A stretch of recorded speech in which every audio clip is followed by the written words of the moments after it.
Hello दोस्तों, current affair की इस क्लास में आप लोगों का स्वागत है। आज हम लोग पढ़ेंगे सज्जनगढ़ वन्य जीव अभयारण्य के बारे में। यह चर्चा में क्यों था, इसको हम लोग जानेंगे और ये एग्जाम के दृष्टि से कितना महत्वपूर्ण है इसको भी हम जानेंगे। इसकी यथास्थिति कहाँ पर है और यह किस जगह मतलब किस जगह है, इसकी स्थिति को भी हम लोग जानेंगे। सज्जनगढ़ वन्य जीव अभयारण्य इसलिए चर्चा में था कि इसको हाल ही में इसमें आग लग गई थी। क्या हो गई थी? आग लगने की वजह से जो है यह चर्चा में आया। आग लगने की वजह से जो है यह चर्चा में आया। आग लगने की वजह से यह जो है चर्चा में आया। तो हमको तो ये देखना ही नहीं है कि ये आग लगने की वजह से चर्चा में आया, क्योंकि हमको इससे क्या मतलब है। लेकिन हमको एग्जाम के दृष्टि से अब समझना है कि जब आग लगने की वजह से चर्चा में आया तो ये करंट का न्यूज कैसे बन गया, मतलब करंट से इससे प्रश्न कैसे बनेंगे। पहला तो प्रश्न आपका यही बनेगा कि सज्जनगढ़ जीव अभयारण्य कहाँ पे स्थित है। तो आप क्या बताएंगे? यह राजस्थान के उदयपुर जिले में स्थित है। यह कहाँ पे स्थित है? राजस्थान के जो है उदयपुर राजस्थान के जो है यह उदयपुर जिले में स्थित है और अरावली पर्वत श्रेणी में मतलब पर्वतमाला में यह अवस्थित है। दूसरा पॉइंट इसका क्या हो जाएगा? अरावली पर्वतमाला में जो है यह अवस्थित है। पहला पॉइंट आप लोग याद कर लीजिए कि यह जो है राजस्थान के उदयपुर जिले में स्थित है। कहाँ पे? उदयपुर जिले में। यह जो है राजस्थान के उदयपुर जिले में, बार बार कह रहे हैं इसलिए कि आप लोग इसको यहीं याद कर जाइए, बाद में आपको पढ़ने की जरूरत न पड़े। तो जानिए, राजस्थान के उदयपुर जिले में स्थित है। यह अरावली पर्वतमाला में स्थित है। मतलब दोनों पॉइंट, यदि प्रश्न आपसे बनता है कि यह कहाँ स्थित है तो दोनों पॉइंट याद रहना चाहिए। कभी कभी क्या करेगा, ये दोनों पॉइंट आपको साथ में देगा और पूछ देगा कि इनमें से दोनों सही है, इनमें से एक भी नहीं। तो आपको समझना होगा कि दोनों ऑप्शन तब सही हो जाएंगे। ठीक, इसके बाद अब इसको थोड़ा सा और जानिए। सज्जनगढ़, जो सज्जनगढ़ नाम कैसे पड़ा? सज्जनगढ़ जो पैलेस, पहले ये पैलेस था। क्या था? सज्जनगढ़ पैलेस पहले पैलेस था। जैसे कि यह जो 1884 में, यह जो है 1884 में महाराणा परिवार से जो है इन सज्जन सिंह के नाम से पैलेस बना और 1884 में इसका निर्माण कराया गया था। सज्जनगढ़ पैलेस का निर्माण कब कराया गया था?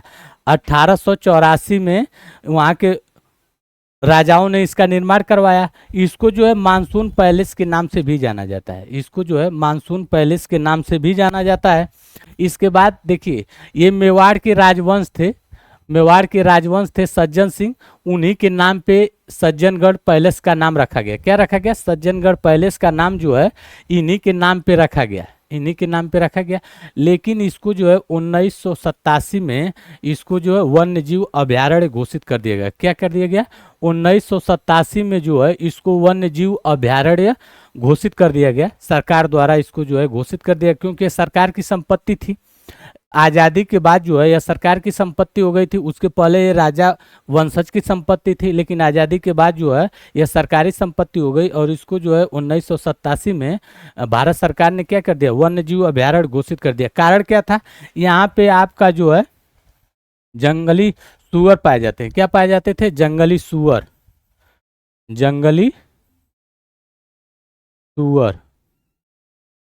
जंगली सुअर, सियार, मतलब लकड़बग्घा, सियार, और जो है जंगली सुअर, लकड़बग्घा, सियार, चीतल, ऐसे जो है यहाँ पे वन्य जीव पाए जाते हैं। नीलगाय के लिए जो है ज़्यादा फेमस है और इस वजह से इसको जो है क्या कर दिया गया? यहाँ पे इसको जो वन्य जीव अभयारण्य घोषित कर दिया। आपका देखिए प्रश्न क्या क्या बना यहाँ पे। पहला प्रश्न तो ये कहाँ स्थित है?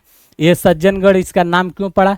आप लोग जान गए कि सज्जन सिंह के नाम से यह पैलेस था, इसी के नाम की वजह से इनका नाम सज्जनगढ़ पैलेस के नाम से ही सज्जनगढ़ जीव अभयारण्य पड़ा। और यह जो है कब बना? 1987 में बना। इसके बाद आगे अब हम लोग देखेंगे। आगे हम कह रहे हैं कि यह अभयारण्य जो है कितने क्षेत्रफल में फैला हुआ है। ये आप लोगों से पूछेगा तो आप लोग क्या बताएंगे? 5.19 वर्ग किलोमीटर में फैला हुआ है। 5.19 वर्ग किलोमीटर में फैला हुआ है। और 1664 में जो है राजा जय सिंह ने एक झील का निर्माण कराया था इसी के अंदर। मतलब जो ये अरावली पर्वतमाला के बीच में जो ये अवस्थित है वन्य जीव अभयारण्य, इसी के अंदर ये ये तो अभ्यारण्य अब बना ना, 1987 में बना, लेकिन उसके पहले राजाओं का अधिकार था। तो राजा जय सिंह जो है 1664 में यहाँ एक झील का निर्माण कराए थे। उस समय, अपने समय में, उस झील को जियान झील के नाम से जाना गया। उस समय जो है जब राजा जय सिंह झील का निर्माण कराए तो उनका नाम क्या था? जियान झील। बाद में इसको टाइगर झील और बारी झील के नाम से भी जाना गया। बाद में जो है इसको टाइगर झील और बारी झील के नाम से भी जाना गया। ये याद रखिएगा आप लोग, ये भी प्रश्न आप लोगों को बन सकता है। देखिए यहाँ पे कई प्रश्न है आप लोगों के सामने, कई प्रश्न आप लोगों के सामने हैं कि इसको कैसे कैसे, मतलब कि वन्य जीव अभयारण्य कब बना, इसकी स्थापना कैसे हुई, ये सब सारी चीज़ें जो है यहाँ पे आप लोगों को बताई गई। इसके बाद देखेंगे कि अरावली पर्वतमाला का प्रयोग इसमें हुआ है कि यह जो है वन्य जीव अभयारण्य कहाँ पाया जाता है? अरावली पर्वतमाला में। तो अब प्रश्न अरावली पर्वतमाला से तो भी बन सकता है आपका। तो आप तो ज्योग्राफी में इसको पढ़ेंगे, जियोग्राफी में जो है आप इसको अच्छे से पढ़ेंगे। क्या करेंगे? आप इसको जो है अच्छे से पढ़ेंगे। लेकिन यहाँ थोड़ा सा जान लीजिए, करंट में अब ये आ गया है तो थोड़ा सा आप लोगों को केवल बता देते हैं कि अरावली पर्वत जो है पर्वतमाला गुजरात से जो है सीधे दिल्ली तक आती है। कहाँ तक आती है? दिल्ली तक। बीच में कौन से राज्य पड़ेंगे? गुजरात, राजस्थान, हरियाणा और दिल्ली। ये 4 राज्य में फैला हुआ जो पर्वतमाला है, ये 4 राज्य में फैली हुई है। इसकी लंबाई टोटल कितनी है? 692 किलोमीटर। इसकी लंबाई कितनी है? 692 किलोमीटर। अभी आप लोगों का पूछ देगा कि अरावली पर्वत की लंबाई कितनी है, तो आप लोग बता सकते हैं कि 692 किलोमीटर। और इसकी चौड़ाई कहीं 10 किलोमीटर है, कहीं 110, 120 शायद, हाँ, कहीं पे 110 से 120 किलोमीटर, मतलब कहीं पे इसकी चौड़ाई जो है 10 किलोमीटर है, कहीं पे 120 किलोमीटर है। अब यहाँ पे एक चीज़ और आप जान लीजिए, राजस्थान में इसको 2 भागों में बांटा जाता है। राजस्थान में जो है अरावली पर्वतमाला को 2 भागों में बांटा जाता है। एक खेतड़ी अरावली पर्वतमाला और एक खेतड़ी है, और एक जो है सांबर सिरोही और खेतड़ी। 2 चीज नाम याद कर लीजिए आप लोग। 2 नाम याद करना इसलिए आप लोगों को जरूरी है कि ये पूछ सकता है कि अरावली पर्वतमाला जो है राजस्थान में किस नाम से जानी जाती है। तो आपको बताना होगा कि सांबर सिरोही पर्वतमाला पहला, दूसरा खेतड़ी। और एक चीज़ और जानिए, यह राजस्थान में 80% भाग पे पाई जाती है। मतलब कि अरावली पर्वतमाला का जो है 80% भाग राजस्थान में है, 20% भाग जो है कहाँ पे है? गुजरात। देखिए यहाँ पे लिखा गया है, देखिए गुजरात, हरियाणा और दिल्ली में जो है 20% भाग पाया जाता है। कहाँ पे? गुजरात, हरियाणा और दिल्ली में। बाकी 80% जो है यहाँ पे पाया जाता है। तो इस आधार से देखेंगे तो जो खेतड़ी और सांभर हैं दोनों, इनकी लंबाई कितनी हो जाएगी? 560 किलोमीटर।